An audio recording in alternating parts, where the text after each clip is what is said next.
It's trash day, I'm putting you out, it's trash day. Putting you out, it's trash day. Putting you out of my mind.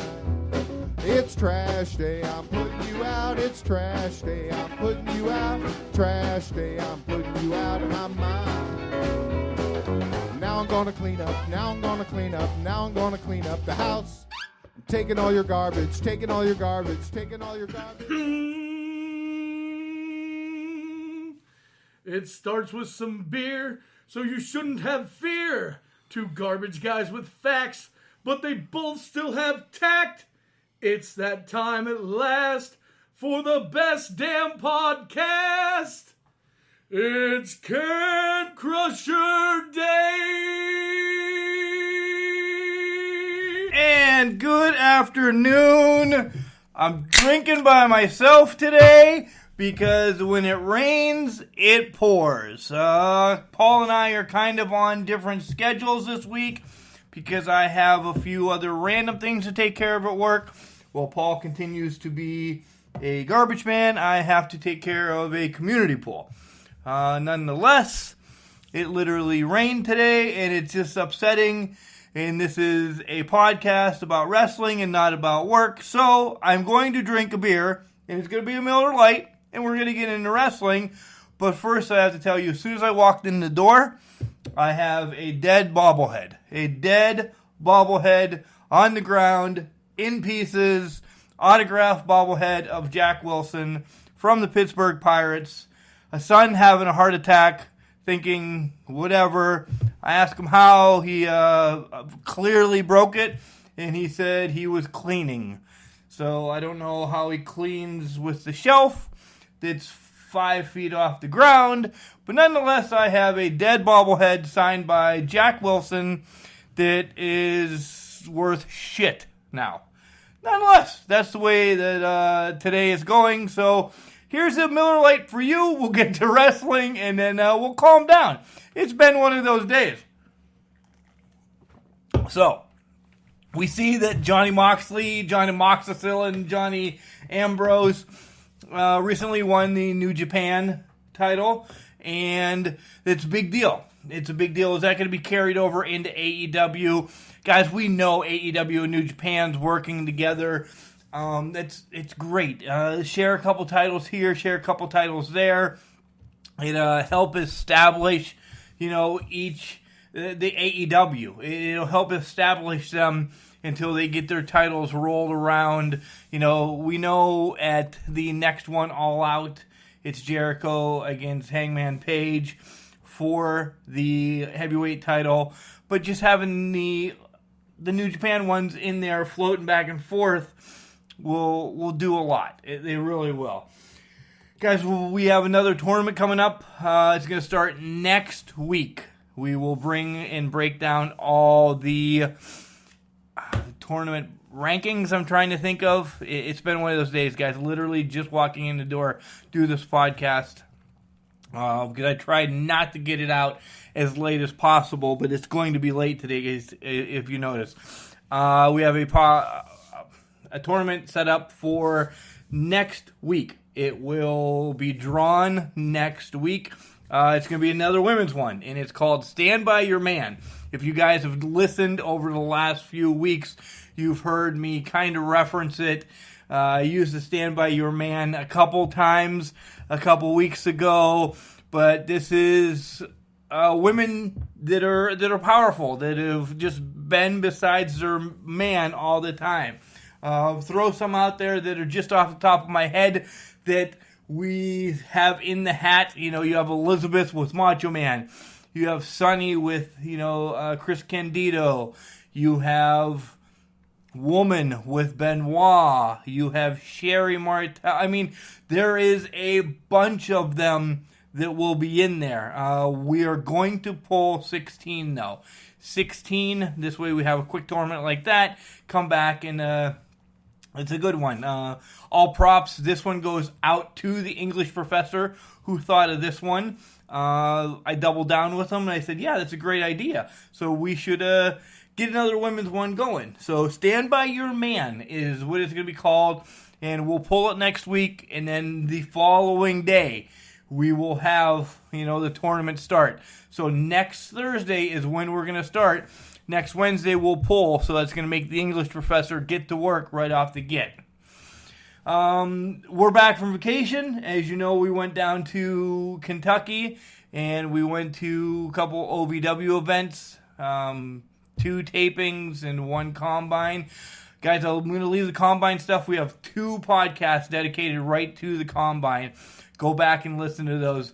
Guys, it was amazing. It truly was groundbreaking, history-making, just something that is going to improve wrestling across the board. Not just for OVW, not just for, indies. It is going to improve wrestling from the bottom of the barrel up to the elite, up to WWE, up to Impact. Just knowing that snow scale, that OVW is going to use it every quarter. They're going to say, here, this is what you're lacking on. Boom. Go work on it. Here, this is what you're lacking on. Go work on it. Boom. This is what you're great on. You can maybe slack on it. Nonetheless, to get that every quarter, knowing where you're coming from, it only improves professional wrestling. The draft is going to be August. I'd like to reach out to Chad Miller and Al Snow again. Maybe go down there again for the draft. See how everything's going to be broken down, who they're going to select. 15 people are going to be selected. We've seen some of the OVW talent from the combine on the card Saturday night. Are they selected? Or were they just great workers for that night? This is all has to go hand in hand. Everything's got to play correctly. It really does. So it's really good. It really is great for the business. Guys, yes, we know that there is a pay-per-view this weekend. SuperShow Down, it's 2 o'clock Friday. That's probably pretty much all we're going to mention. We're not going to do picks for it this week. We really, it's not politics or anything. We're just against it. I mean, it's not a great tournament. It's not, I keep just saying tournament. It's not a great pay-per-view. I don't expect much to happen off of it. I really don't. This way, if you want to watch it at 2 o'clock on Friday, go ahead. Give it a little bit of a gander 2 o'clock on Friday. You're going to see The Undertaker and Goldberg. You're going to see Triple H and Randy Orton. You're going to see all no tag team titles are on the line. Really, no tag team titles are on the line at all. You're going to, the rundown, guys. You really do. It has just been horrible. It really has. So we'll talk about it next week. We're not going to do predictions. We'll see where it goes from there. Definitely not going to watch it live. Have a few things going on over the weekend. I'll have to squeeze it in maybe before Raw or whatever. So, all right. Going to send it to the OVW report that, yes, even though I was there, I still pre-recorded it. So here comes my OVW report from the week that we were in Kentucky. So, OVW 1033, and we are actually in Kentucky. And I have said we a couple times, but being joined right now in the studio by the littlest can crusher, Ethan. Ethan, welcome back on the show, buddy. Hi. Okay, so you don't be all giggly. They can't see you. So we were in Kentucky last week, and we went to a couple wrestling matches. And let's talk about Wednesday night show first. First of all, Davis Arena is pretty cool, isn't it? Yeah. You really liked it down there. Yes. A little TV studio within itself. It looks much bigger on TV, but once you're there, it's like, okay, guys, for us, it's like the Omni in Atlanta, where the Superstation was being taped, 605. So that's what brought back to me. But Ethan, what do you think it looked like? Like a real TV studio or what? It looked like a real TV studio with like all the cameras around, like the TVs and the announcers and stuff. You'd go back. Yes. And we did go back, but we'll get to that later. Second, the crowd. The crowd's really nice. Like, everybody down there is family. Everybody said hi to us. A lot of people know who the Can Crushers were, so that was really cool, wasn't it? Yep. Ethan actually got digits as well. Yep. Come on, tell everybody what happened. So we were sitting there, and my dad was talking to Chad, and Al Snow's wife came up to me and said, "Here, some girl gave this to me to give to you, but she ran away, so I don't know who she was." So we didn't know who she was right off the get.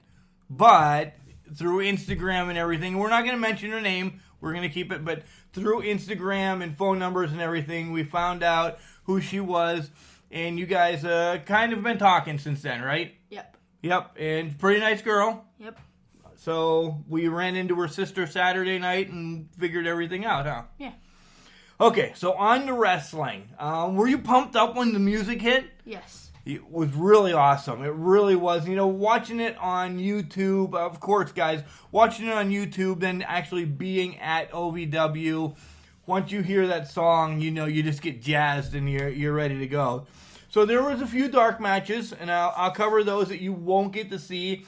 Then I'll tell you where the card stops and then where the card doesn't stop. But extra dark matches. There was a 6-man match. It was the Entourage. So you have Shiloh Jones, DL3, and Big D taking on Chase Destiny, Sam Thompson, and William Alexander Moore. William Alexander Moore is actually somebody that we kind of got along with a lot. So you're going to see a lot more of William Alexander Moore coming along on Can Crushers as we have him set up for an interview down the line. The youngsters just got their butt whipped pretty much. Yep. The Entourage was just too much, huh? Mm-hmm. Why?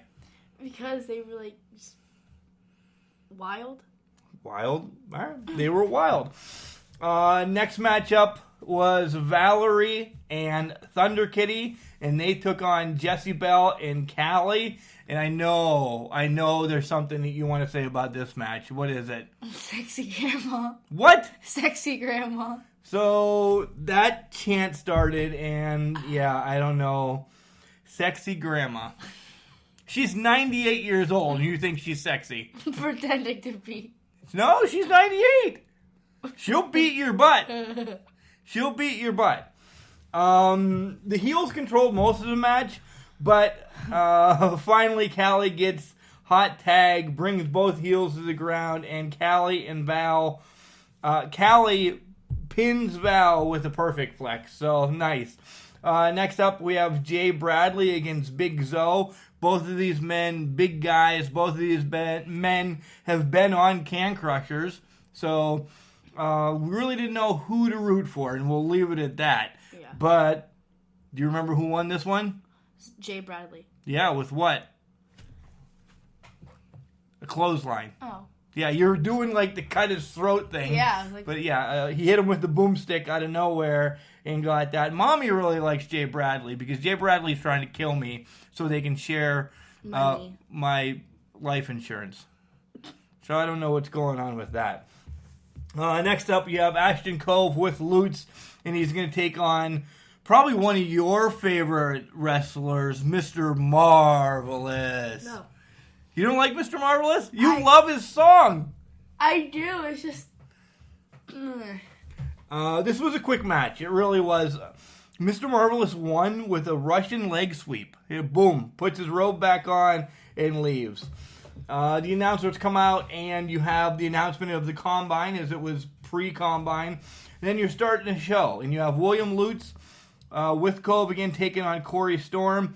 And this match is great. Corey Storm is a 18-year-old. That's 6 years older than you. 5.5. 5.5 years older than you. And he's already in the business, and he looks really good. He's a quick worker, isn't he? Yeah. Yeah, you can't just nod. You have to say yes.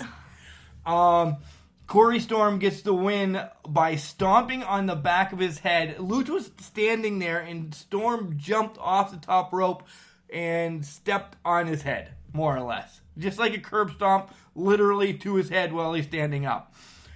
We see in the back, we see Justin Smooth and Cash Flow setting something up for later on. And now we have the amazing Maria James taking on Megan Bayne. And you really like Megan Bayne. Yes. Why do you like Megan Bayne? Because she's like tough and like, yeah. Because she's tough and yeah. All right. So this was a great match for Megan prior to SNS. Maria James, multi-time OVW champion, and Bayne just needed some real competition going into the SNS. And Bayne just shows why. She is just so powerful, and she gets the win with, like, the glam slam, I guess. She gets on the mic and says, hey, she's taking her chance at SNS, and she's going to win that title. We see a little bit of a skit from DL3 and Kitty and Shiloh about how this whole love triangle is going on. You can add Ethan now, maybe. Should you be included in this love triangle, or should you step out? I should just step out. You should step out. All right. We have a TV gauntlet match, and guys, this was unbelievable. Randall Floyd started, and I saw the quickest figure four in the history of the world on Apollo. It was probably within 5 seconds. So Floyd wins that. Floyd against KTD.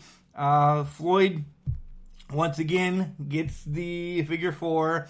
Against Nigel, another figure four. Drew Hernandez, another. He ran the gauntlet figure fours. Just continuing to win figure fours, finally beaten Espinoza with one.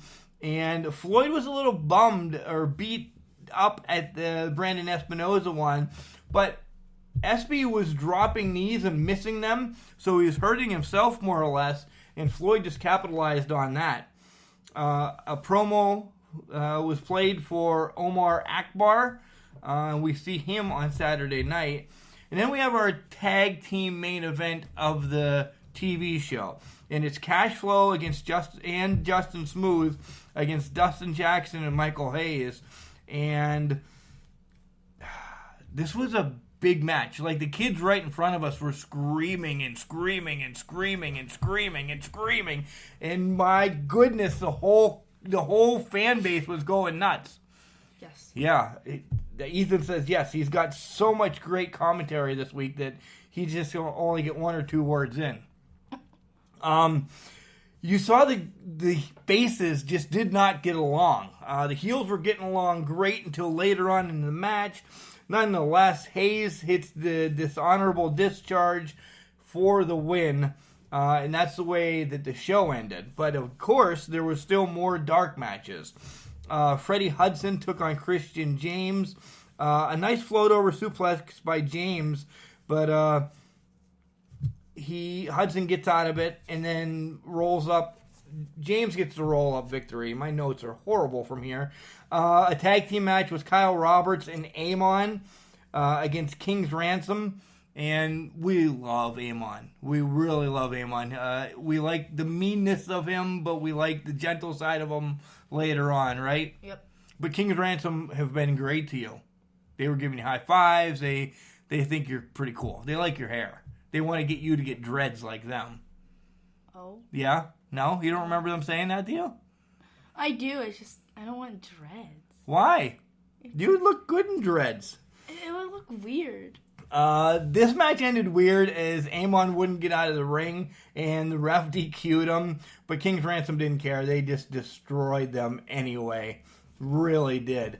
So we move along now until Saturday Night Special. This is number 101, and we were glad to be there. Again, some matches were maybe going to be seen on the pay-per-view, maybe not, but all in all, this is great. So we're back there once again, looking for friends. And Ethan finds some friends, plays a little bit, and we're watching wrestling. This was our last night of our vacation, so we were sad. Yeah. We were really sad. The only one that was probably happy was our dog because he knew we were coming home. Yep. So Ashton Cove with Lutz takes on our boy, William Alexander Moore. And Moore was working over Cove pretty well. But Lutz and Cove just too much. for them, as the numbers game is too much, and Lutz gets the win. We have a number 1 contender match, Cash Flow against Dustin Jackson. You remember this. Lily came out, kind of helping Dustin out a little bit. Yeah. Cash Flow is very angry. He was beating up the ref, and then Dave actually gave him a hip toss. They banter a little bit. Dave kind of just in the way. Cash Flow continues to yell at him the whole time. Finally, Justin gets a roll up on him, and then Dave does a fast count, 1, 2, 3. Dustin Jackson's now your new number 1 contender for the OVW Heavyweight Champion. We talk about the Combine a little bit as Gilbert comes out, and we have the Combine 4 in a tag team match. And it is the Heartthrob and AJ Daniels versus Maximus and Luscious Lawrence. And before this match starts, actually, King's Ransom come out and says, hey, we have an open challenge because the War Kings no-showed. So the winner of this match is going to take us on for the OVW Tag Team Championships later on tonight. So, once again, who are you pulling for? Were you pulling for the Heartthrob and AJ Daniel, or were you rooting for Maximus or Luscious Lawrence? So he doesn't know. He doesn't remember. He's just like, I don't know, Dad. I don't know. Nonetheless, guys, with them not knowing coming to the Combine, this was a great match. You know, they had to put it together. They put it together great. Daniels and Heartthrob get the win. And I'll tell you, though, Maximus and Luscious Lawrence still a wonderful, wonderful future ahead of all 4 of these guys. Non-TV title match is Akbar comes out and takes on Randall Floyd. Akbar definitely deserving another chance. He does take the loss, but he brought Floyd to, a point of no return at one time. Floyd looked like he was going to get kind of rolled up or kind of just caught off guard, but nonetheless, he does not, and he hits the figure 4 and gets a win. So we have a battle royal as well. The winner gets the last spot in tonight's TV gauntlet, and we're going to run through the names and we'll tell you who Ethan picked. There was Apollo, there was Big D, there was Zoe, KTD, Sam Thompson, Chase Destiny, Drew Hernandez, Lutz, Cove, Pride, our boy William Alexander Moore, or Mr. Marvelous. Who do you pick? William. Why? Because he's not from around here. He's from He's not? Where is he from, Ethan? England. Is he? Yes. And he's fancy. Yes. That's why you like him. Yes. Because he's fancy. Yes. It's exactly what you said. You like him because he's fancy. Well, of course, that's who we were rooting for too. But who wins? Mr. Marvelous. So he will be the last person out this tonight in the TV Gauntlet match. Next up, we have Mommy's favorite, Mr. Pectacular, taking on Amon. And this was back and forth. Jesse survived an exposed turnbuckle, and then Amon hit it, and then into a stunner. Jesse picks up the victory.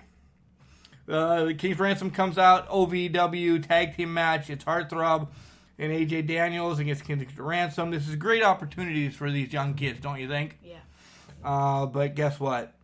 King's Ransom, just too much. Way too much. It just blows right over them. They really do. Big match of the night. Megan Bain against Callie for the OVW Women's Championship. But what happens? So they were going to start the match, and Callie's partner comes out, and then she's like, oh. What's her name? Maddie Max. Yeah, Maddie Max. She started flipping out. She's like, I want to be in this too. So it was a 3-way, and Megan won. So. Yeah, but tell them how Megan won. Megan had to defeat both of them, more or less, didn't she? Well, yeah. So I forgot what the move was called, but she did it to Callie, and Callie was just laying on the side, passed out, and she was laying on top of Maddie. 1, 2, 3, you're out. Megan wins. So. And you were excited. Yes. Because you're really a big Megan Bain fan. Yes. Okay. So Megan Bain does win the OVW Women's Championship. She outsmarts Callie more or less, and she hits Maddie Max with the Glam Slam once again for the pin, and Callie could not get in to break it up. And then we have the main event of the night: Trinidad Titan Justin Smooth against Michael Hayes. No DQ for the OVW Heavyweight Championship. And at one point, Hayes grabbed a chair, but Dan, the referee, stopped him from using it. And at the same time, the Titan grabbed the chair and then beat the hell out of Hayes with it, didn't he? Yes. And then all heck breaks loose, right? I just said hell a minute ago, but then I said heck right there because I actually looked at you. All hell breaks loose, and do you remember what happens? A guy comes out. Jay Bradley. Yeah, Jay Bradley comes out. And then... He beats up who? Hayes. Yeah, Hayes. But earlier in the match, a guy came out and had, like... A mask on? Lucha mask on. Oh. And he started beating up Justin Smooth, and then Justin put him down, took one mask off, but he still had another mask off. But before he took the second one off... He got out of there. Yeah, he got out of there. So. But we still don't know who that is. No. Do you have any dimes upstairs? Or just pennies? Just pennies. You have no dimes? No. Oh, okay. So nonetheless, get back to the match. It was Dimes, the wrestler, just saying I might know that it might be Dimes. It's being led to think that it's Dimes, but maybe it's not Dimes. There was a joke in there, Ethan. You didn't get it, did you? Well, I got it once you looked at me. You're like giving me like a smirk, and you're like, ooh. Okay. So all in all, Justin Smooth becomes your new OVW heavyweight champion as Jay Bradley helps him out and picks up the win. Justin Smooth now a 3-time champion, and he's happy about it. Make sure we'll probably have to call him and talk to him. He'll probably call me because I'm not saying the Trinidad Titan or whatever, but Justin Smooth is your champion, and it sets up for a huge match in Fort Knox between the four of them, more or less. So, again, I want to thank Chad Miller and Al Snow for having Can Crushers and the Martinez family down to Kentucky. We loved it. We really did. We loved OVW. You have anything you want to say to them? Thank you. So, yeah, that's our OVW report here on Can Crushers. We're going to send it out to our favorite sponsor, Collar and Elbow. We'll be back to touch on Raw and Smackdown and hear from the English professor. Wrestling. A love and a passion we all share. I've started a wrestling brand. The wrestling brand. A brand founded on the aspects of wrestling. Two entities working together to create a product that connect emotionally for people everywhere. Collar and Elbow is the brand. Passion and love for wrestling is the drive. I am Al Snow, and this is Collar and Elbow, the wrestling brand.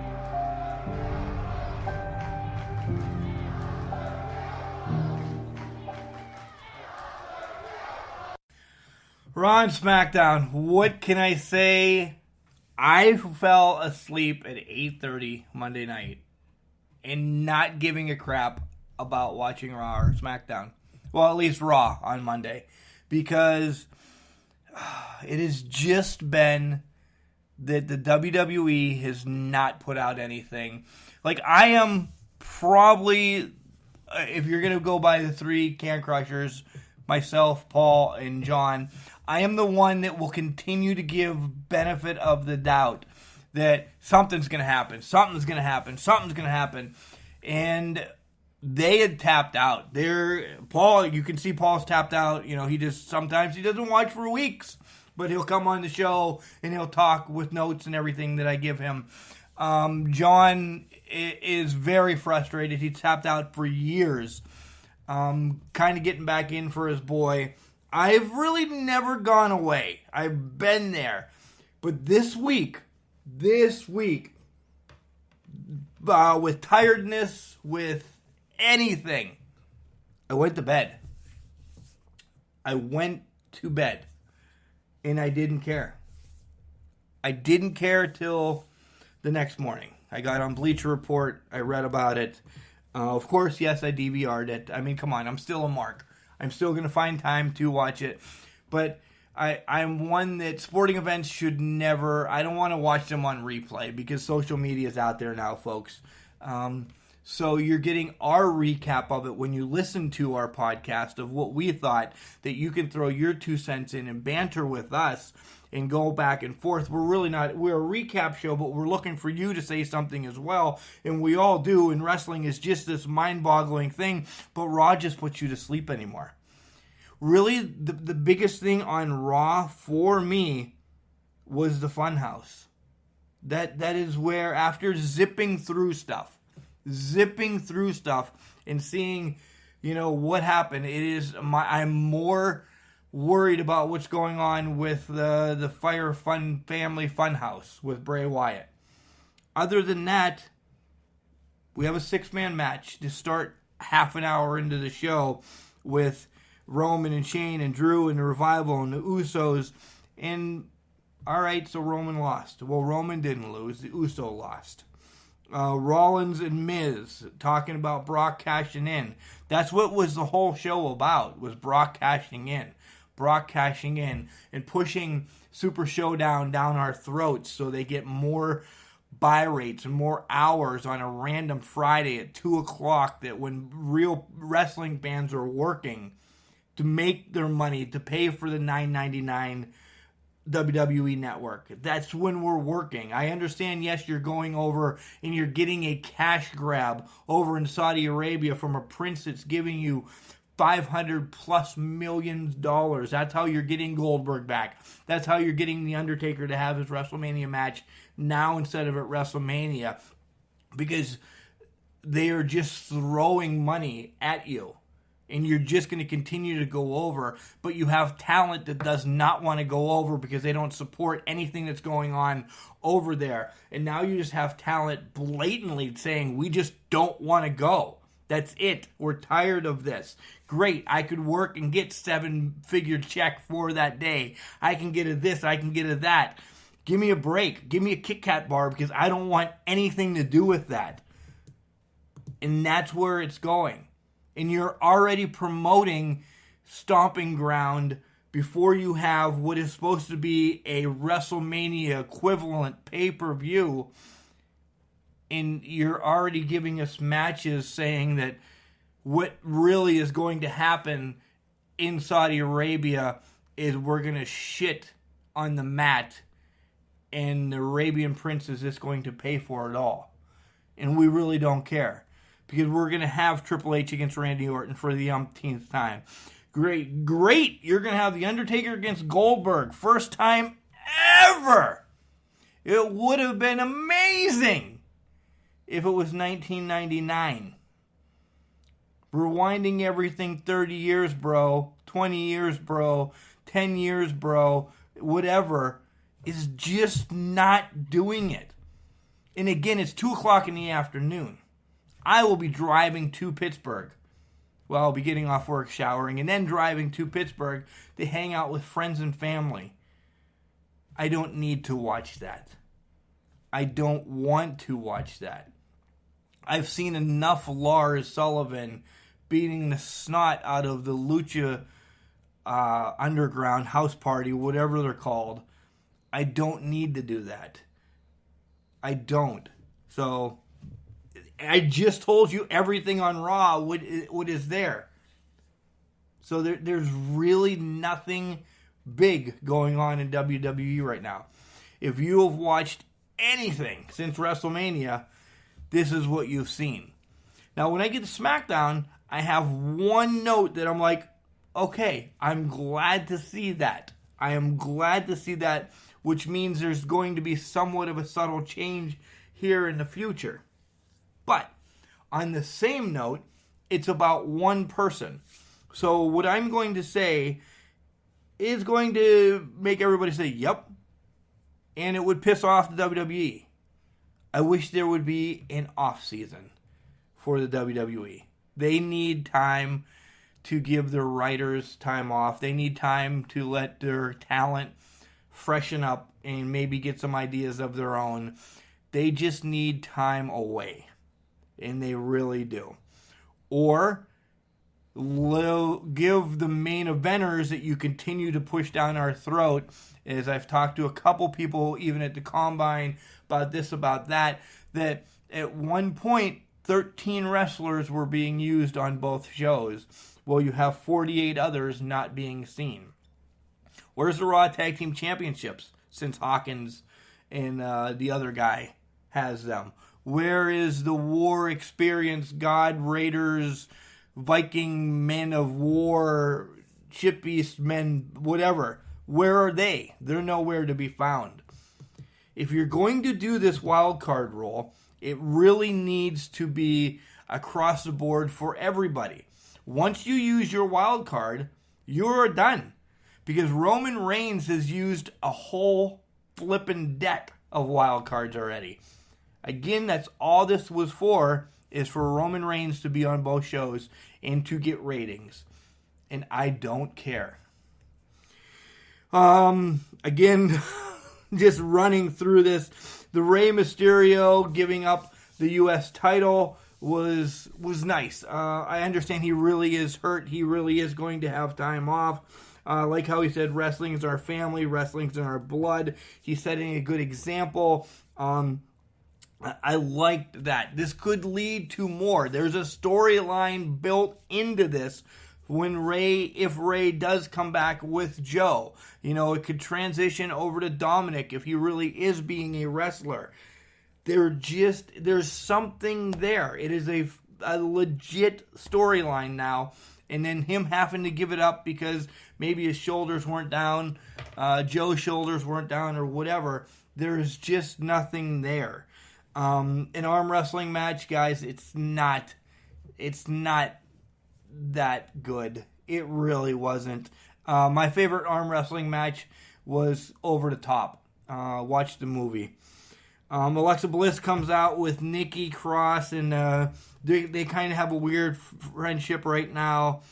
You have Cesaro fighting Ricochet. We're going to let the English professor talk about that. And then Rollins just gets beat the shit by Brock Lesnar. He really does. Lesnar was supposed to cash in. He does not cash in. He's saying Friday. Steph's mad because they were supposed to be talking about it, this, that, and the other. It's garbage. So you know why they're telling you Friday? So you leave work early. You call off work. You do whatever. So there's more buy rights. There's more hours watched. That is why Brock Lesnar is saying he's going to cash in Friday, because all they're doing is just pulling you along. Yes, wrestling pulls you along, but it's the same person pulling you along time and time and time, over and over and over. It is just not getting worth it, or being worth it, to really take your time and watch Raw or SmackDown. I had a buddy of mine call me, been working odd shifts, doing odd things, and he's like, don't watch Raw or SmackDown, because I know you might be napping because you end up watching it. He's like, it's garbage, it's a hot pile of shit. And it has been. We're going to switch over to SmackDown now. New Day's first out. Dolph comes out crying about it's his spot, his spot, his spot. Kofi kind of shows him a little bit of a package that says, look, you're the one that walked away. Remember when Dolph walked away? He gave up the U.S. title. This could have been Dolph. Remember when Dolph did this? This could have been Dolph. I'm slowly liking this. But is it just a one-off? Because instantly out comes KO and Sammy to kind of still be in the mix with New Day. These two are two of the ones that say, hey, we're not going over to Saudi Arabia, but you're going to keep pushing us. Sammy just came back. KO kind of just came back. So they are the hot thing right now. Dolph is just a fill-in for one match. Guys, it happens all the time. This is going to swing right back over to Sammy and KO after this is over with. So we have a tag team match. New Day gets to win. Shane going to call out Roman later on tonight. Bliss, this is where I'm happy. Bliss has Bayley on. And for a cup of bliss or a blissful moment or whatever she's calling it now. I like a cup of bliss because she's always drinking coffee now. Nonetheless, it sets up for a number one contenders match for Bayley's title. And it's going to be Bayley. It's going to be Bliss, Charlotte, who again has to always be in here. Always, always, always. She's the Roman Reigns of women as she fluctuates back and forth between Raw and SmackDown as well. And Mella. So whoever wins is going to take on Bayley at Stomping Ground. And when we get to the match, you'll find out how happy I am, what happens. R-Truth and Mella are in the back talking on the phone.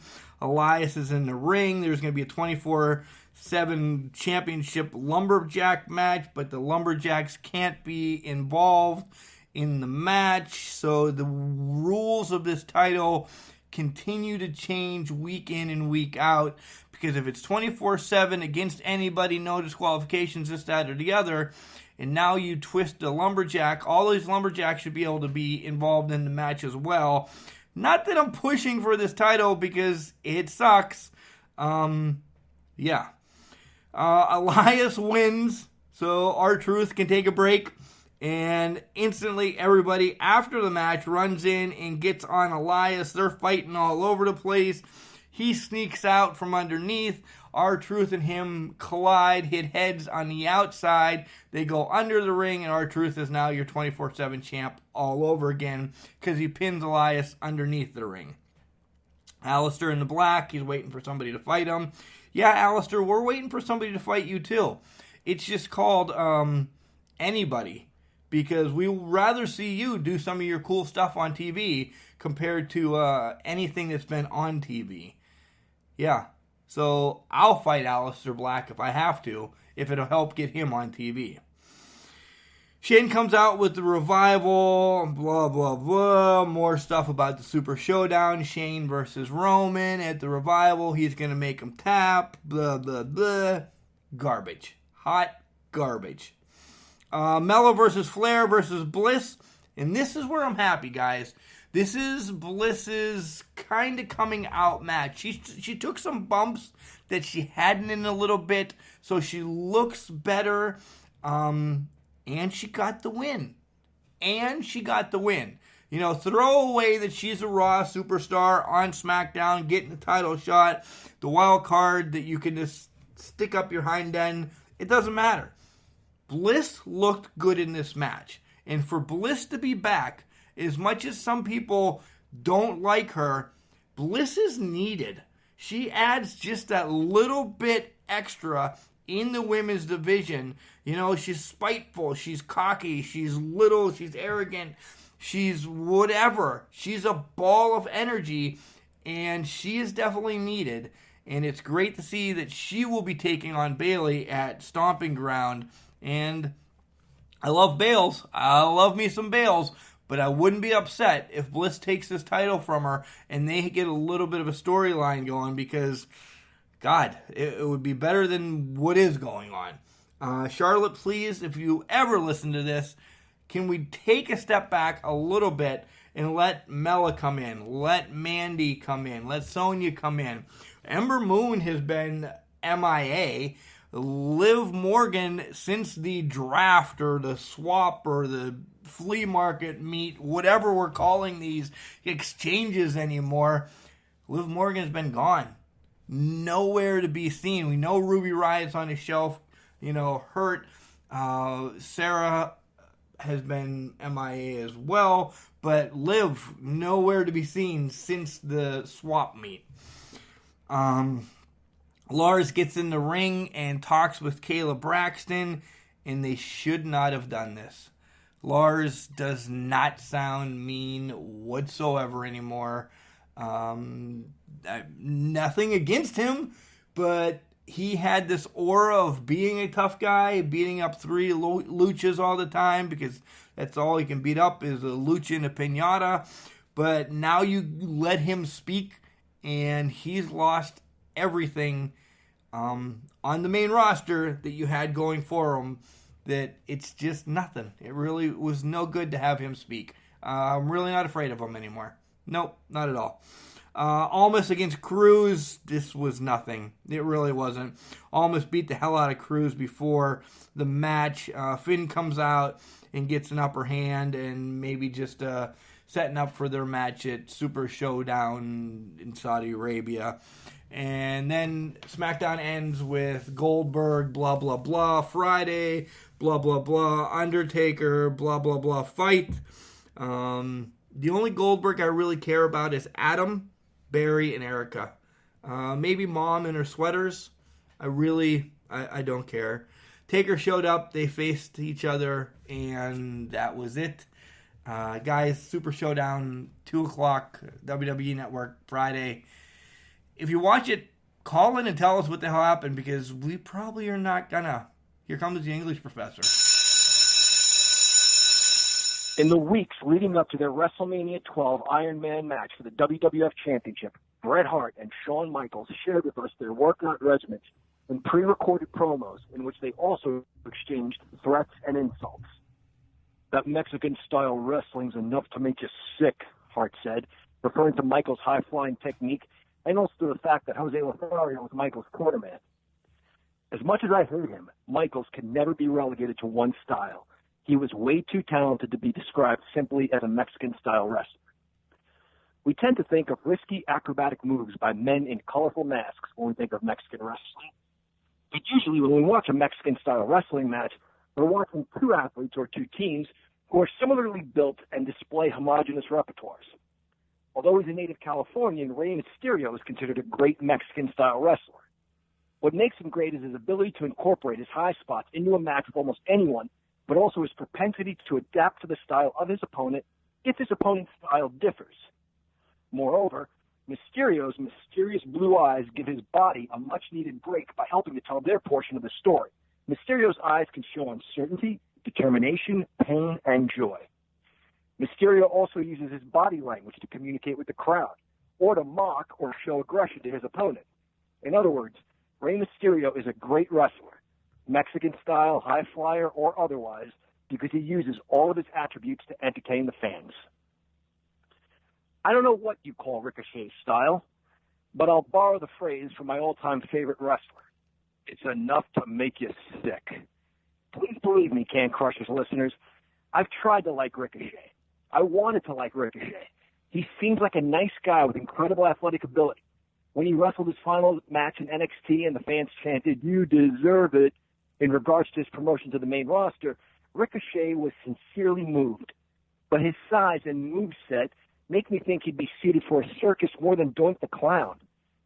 We all know that what we're watching is entertainment. Vince McMahon caught a lot of heat in the late 80s when he exposed the business to save a few tax dollars. But it was the right thing to do for business, as the boss would say.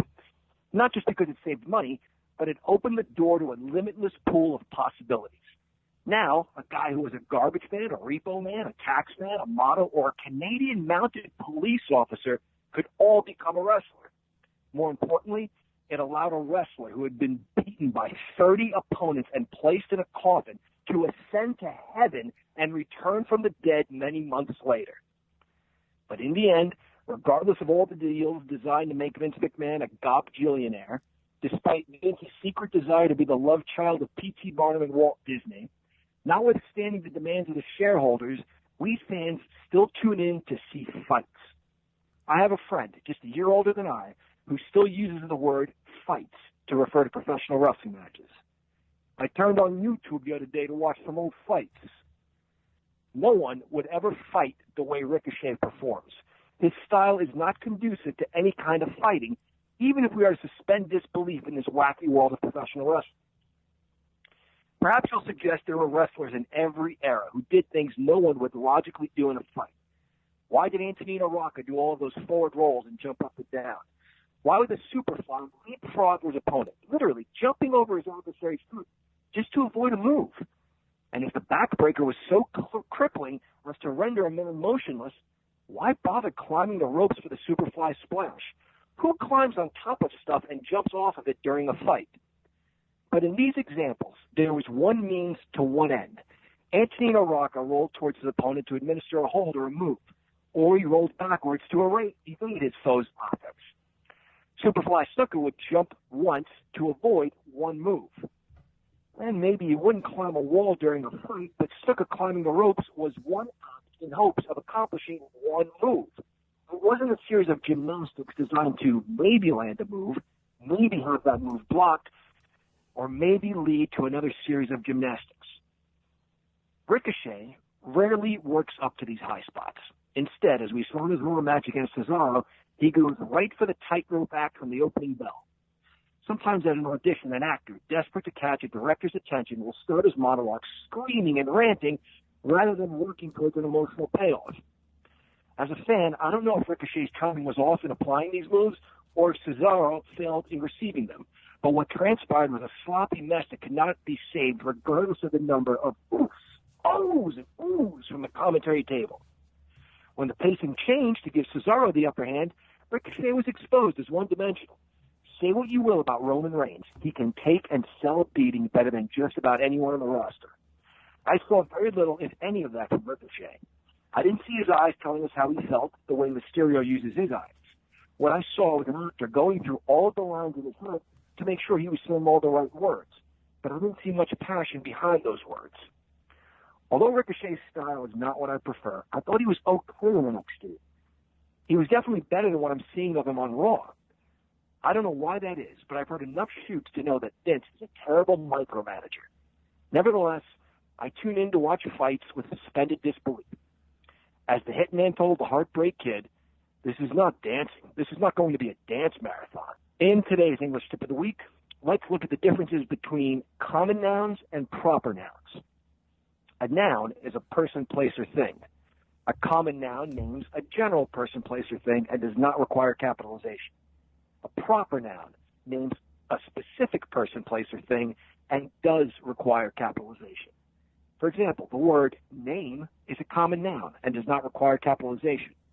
But the name English professor is a proper noun, and both words must begin with capital letters. Dude and love individually are common nouns. They would not be capitalized unless, of course, they were starting a sentence. But if we put those words together, we get Mick Foley's peaceful partying alter ego, Dude Love. And once again, each word, Dude and Love, would start with a capital letter. Wrestling matches take place at arenas in cities. The words arenas and cities are common nouns. But when the Nature Boy reminds us, I'm happy at the Omni in Atlanta, woo! The proper names of the arena and the city, Omni and Atlanta, required capitalization. Apple is a common noun.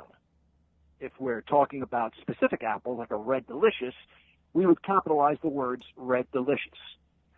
Prior to his steel cage intercontinental title defense, Magnificent Muraco wished his opponent, Superfly Snuka, the very best. Good luck, brother. You're going to need all you got. This is our playground right outside here, right outside these doors. You walk out these doors and you're on the heart of the Big Apple.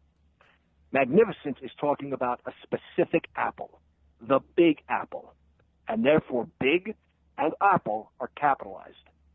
The word the is not capitalized. Even when it is part of a proper name, like the Big Apple, the is not capitalized. In one more example, Andre the Giant's name would have a capital A for Andre and a capital G for Giant, but the T in the is lowercase. And with that, class, you're dismissed. This is the heir apparent Chris LaRusso, and you're listening to the Can Crushers Podcast. Who invited you? Callie, come on, calm down. LaRusso's always invited on the show. We invite him on every once in a while. Guys, no garbage tip this week, but we want to tell you about some great events that are coming up in and around the area of Pennsylvania that we've been just watching over and everything. But first, we want to talk about our sponsors. Pro Printing and Office, 814-834-3006. They hooked us up with our shirts. They've hooked up Paul with his invitations for his wedding and everything. They will print pretty much on anything for you. They will hook you up. Collar and elbow, hats, hoodies, sweats, jackets, anything a wrestling fan would want, they have. And they're great shirts. I mean, Ethan has a couple. They're really good. They're comfortable shirts, so they'll work. They're a wrestling fan shirt. Type in OVW, you get 10% off at checkout. You can find us on Facebook. You can find us on Instagram, and we're dabbling again on Twitter at CanCrusher69. Our Gmail is cancrusher69@gmail.com. Shoot us a message. Tell us how bad I am by myself. Tell Ethan to move his hands out from in front of his mouth when he talks. Anything you want to tell us, we'll pass it along to who it needs to go to, and we'll go from there. If you don't want to get us on Facebook or Instagram or Twitter, everything is all wrapped into one at cancrusher69.wixsite.com/cancrushers. You'll get it all right there. You'll get all our posts, all of our episodes, anything you want from that page within itself. It trickles you over to our Buzzsprout page, where if you'd like to help support our show, you can support our show on our Buzzsprout page, and it's just right there. Anything, everything, whatever you want to do, it helps, guys. It really does. Where can you find our show? Alexa, Boxcast, Overcast, Bullhorn, Stitcher, Google Podcasts, Buzzsprout, iTunes, TuneIn Radio, iHeartRadio, Spotify, and the new WrestlePost app. Yep, that's a WrestlePost app. It's on your phone. It's a really cool app. It tells you where wrestling is across the country. It links you to other great shows as well. We ran into a couple other podcasts down in Kentucky for some live wrestling shows. The Ringside Show and The Final Count. Good shows. You guys can listen to them as well. Just make sure you don't stray too far away from Can Crushers, because we drink beer and we talk garbage most of the time. No garbage because I'm a pool boy this week. Try to keep it real, try to keep it friendly. Hopefully next week our schedules are back on task, as we will all be in-house doing what we love. So, first things first, there is another WrestleRex coming up on June 13th in Pittsburgh. If you want to go to the Rex, get a hold of them. There's another WrestleRex there. The fight at Fort Knox, that is not as close as the Pittsburgh stuff, but OVW will be going to Fort Knox. Check that out. If you're going to go to Fort Knox, you need a pass ahead of time. You need to get clearance from Fort Knox before you get an OVW ticket to make sure that you can be cleared by Fort Knox to go to the OVW show that is down there. It's on OVW Wrestling. It's on their Facebook, everything. Make sure you check it out. Also, Saturday, June 15th, one of my favorite shows of the year by IWC. It is Super Indy 18. Bell time is at 7 o'clock. It's at the Court Time Sports Center in Elizabeth, Pennsylvania. Tickets are probably pretty near sold out. You will be able to watch it on iPay-per-view. Again, trickle over to their website, their Facebook, to find out all those details. But you will see the likes of Wardlow. You will see the main event. You'll see Anthony Green. You'll see our friend Chris LaRusso. You'll see Jonathan Gresham. You'll see Christopher Daniels. You'll see Andrew Palace. and you'll see Britt Baker. This may be Britt Baker's last time in IWC. She is competing in the Super Indie Tournament, so folks, make sure you check that out as well. June 22nd, it is Imagine Volume 3. Brian Pillman Jr. will be in Altoona. He is in the Heavyweight Championship Tournament along with Chris LaRusso. One of those two might be the first ever Imagine champion. So make sure you check that out. And the next one is July 20th. It's in Jerome, Pennsylvania. Imagine Wrestling again. It's called Rolling Thunder. Animal will be there. Paul Ellering will be there. Manny Fernandez will be there. The Heartthrob, Jaden Roller, will be there, who has just made it on to OVW, along with the War Kings, so others from Imagine as well. The Can Crushers will make sure they make it down to that one. Jerome, Pennsylvania gets kind of by Johnstown if you're looking for that. More news on that one as we trickle over into July. So, guys, I filled up an hour bantering about nothing. Very little about WWE. A lot about our favorite stuff, which is indie wrestling. A lot about our trip down to Kentucky. Thanks to Ethan for riding along, just sitting beside me, I guess, for a little bit. Guys, remember, just because you're trash doesn't mean you can't do great things. It's called a garbage can, not a garbage cannot. Stay tuned. Another great interview this Friday as we get back into the spotlights. See you then.